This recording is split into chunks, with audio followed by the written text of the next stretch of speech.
हे दोस्तों, आप सभी का स्वागत है।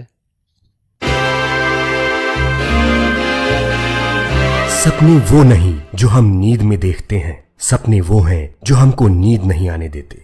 और एक ऐसा ही सपना था उस आदमी का जिसको आज हम सदी के महानायक के तौर पे जानते हैं।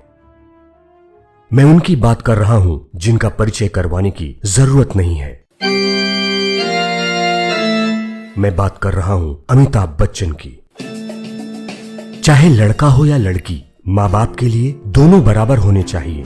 लिंग के आधार पर भेदभाव नहीं होना चाहिए। इसको सपोर्ट किया है अमिताभ बच्चन ने।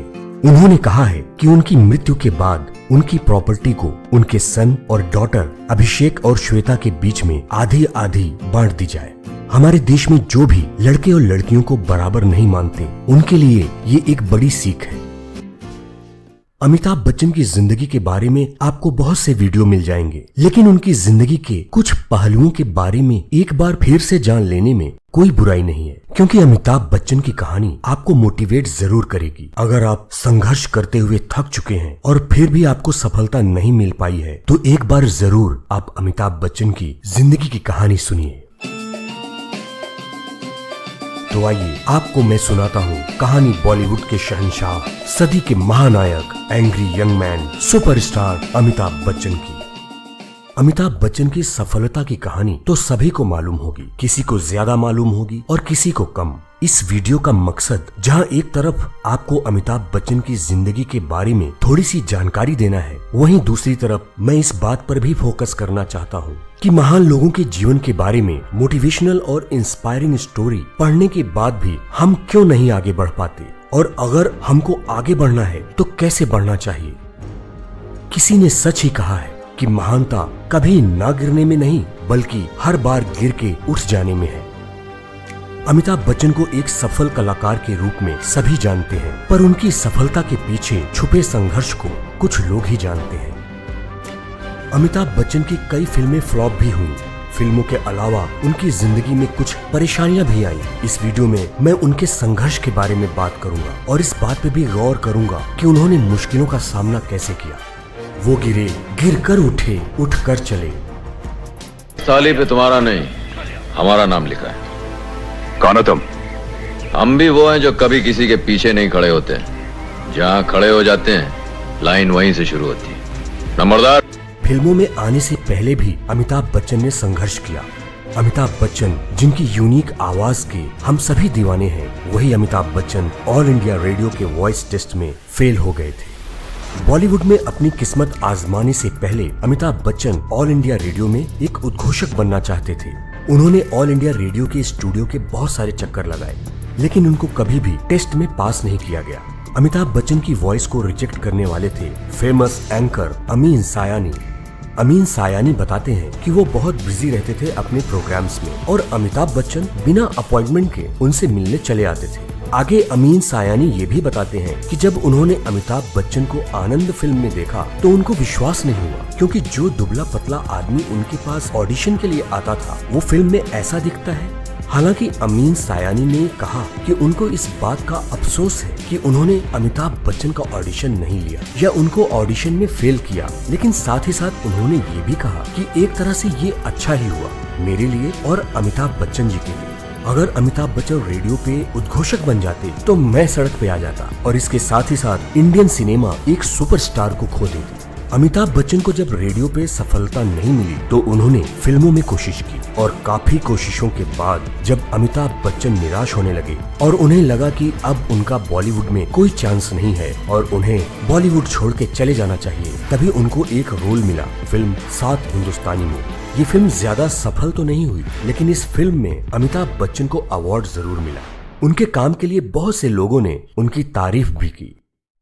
अमिताभ बच्चन को लगा कि उनके कैरियर की अच्छी शुरुआत हो चुकी है, लेकिन हुआ इसका उल्टा। इस फिल्म के बाद भी 2 साल तक उनको कोई काम नहीं मिला। उनके संघर्ष के रास्ते और कठिन होने लगे। कई लोगों ने उनको घर वापस जाने के लिए सलाह दी। कुछ लोगों ने तो उनको ये भी कहा कि वो एक कवि बन जाएं। पूरे 2 साल बाद उनको 2 फिल्में मिली, आनंद और जंजीर, और इन्हीं 2 फिल्मों ने उनका करियर और उनकी लाइफ दोनों को चेंज कर दिया। इसके बाद अमिताभ बच्चन सफलता की सीढ़ियां चढ़ते चले गए। लेकिन एक साल ऐसा आया जब उनका कुली फिल्म की शूटिंग करते हुए एक्सीडेंट हो गया। लोगों को लगा कि अब अमिताभ बच्चन नहीं बचेंगे, लेकिन शायद लोगों के प्यार ने या अमिताभ बच्चन के आत्मविश्वास ने उनको बचा लिया। हालांकि उस भयानक एक्सीडेंट का असर अमिताभ बच्चन के ऊपर कई सालों तक रहा, लेकिन वो पूरी हिम्मत के साथ अपने काम में लगे रहे। जहां एक तरफ वो बॉलीवुड के शहंशाह बने रहे, वहीं दूसरी तरफ उन्होंने एक्सीडेंट से होने वाली वीकनेस के ऊपर भी पूरी तरह से कंट्रोल कर लिया। समय ने करवट ली और एक ऐसा समय आया जब एक बार फिर अमिताभ बच्चन के ऊपर मुसीबतों का पहाड़ टूट पड़ा। बात सन 2000 की है, जब अमिताभ बच्चन 57 साल के थे। उनके ऊपर ऐसी आर्थिक समस्या आई जिसने उनका लगभग सब कुछ छीन लिया।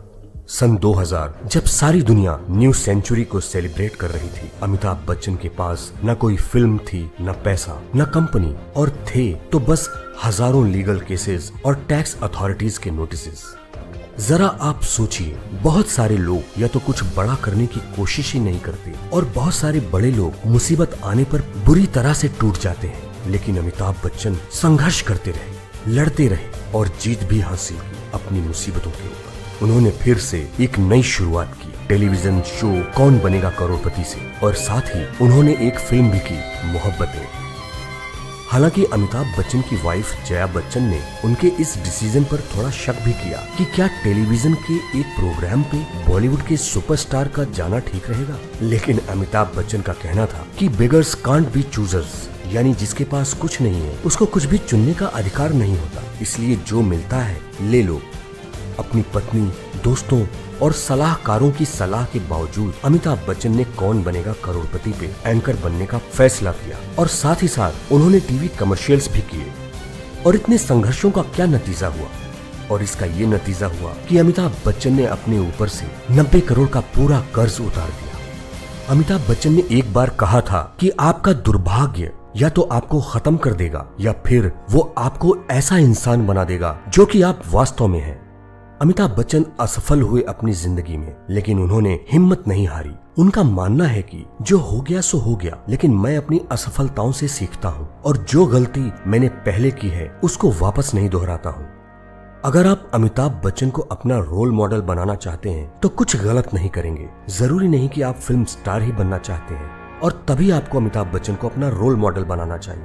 अमिताभ बच्चन की जिंदगी से कम आप ये तो सीख सकते हैं कि आपके पास्ट में अंधेरा हो तो उसके बारे में सोचकर और दुखी होकर टूट जाने का नाम जिंदगी नहीं है, बल्कि जिंदगी का नाम है आगे बढ़ने का, मुसीबतों से लड़ने का और जीत हासिल करने का। तो आइए चलते चलते मैं आपको अमिताभ बच्चन के फिल्मी करियर से जुड़ी कुछ रोचक बातें बताता हूँ। अमिताभ बच्चन जब बुलंदी पर थे तो उनको वन मैन इंडस्ट्री कहा जाता था। अगर आप ध्यान दें तो आपको पता होगा कि अमिताभ बच्चन आज भी फिल्मों में छाए हुए हैं। या तो वो मुख्य किरदार में रहते हैं या उनकी भूमिका महत्वपूर्ण रहती है। इस उम्र में भी अमिताभ बच्चन फिल्मों के हीरो ही रहते हैं। अमिताभ बच्चन न सिर्फ एक बेहतरीन हीरो हैं, बल्कि वो एक अच्छे टेलीविजन प्रेजेंटर भी हैं। साथ ही साथ उन्होंने बहुत सारे गाने भी गाए हैं। जून 2000 में वो एशिया के पहले ऐसे व्यक्ति थे जिनका वैक्स स्टैचू बनाया गया था। भारत सरकार ने उनको पद्मश्री, पद्म भूषण और पद्म विभूषण जैसे अवार्ड देकर उनका सम्मान किया है। विश्वास वह शक्ति है जिससे उजड़ी दुनिया में प्रकाश लाया जा सकता है। मुझे उम्मीद है कि अमिताभ बच्चन की जिंदगी से कुछ न कुछ जरूर सीखेंगे आप। कहा गया है कि हम अपने आत्मविश्वास और मेहनत के बल पर अपना भाग्य खुद लिख सकते हैं, और अगर हमको अपना भाग्य लिखना नहीं आता तो परिस्थितियां हमारा भाग्य लिख देंगी। इस वीडियो को देखने के लिए आपका बहुत बहुत धन्यवाद। अगर आपको ये वीडियो पसंद आया है और आप आगे भी ऐसे वीडियोस देखना चाहते हैं तो इस चैनल को सब्सक्राइब कर लीजिए अगर अभी तक नहीं किया है। और छोटी सी गुजारिश है, अपने दोस्तों के साथ शेयर जरूर कर दीजिए। और अगर आप अमिताभ जी के फैन हैं तब तो जरूर इसको शेयर कीजिए। Thank you so much.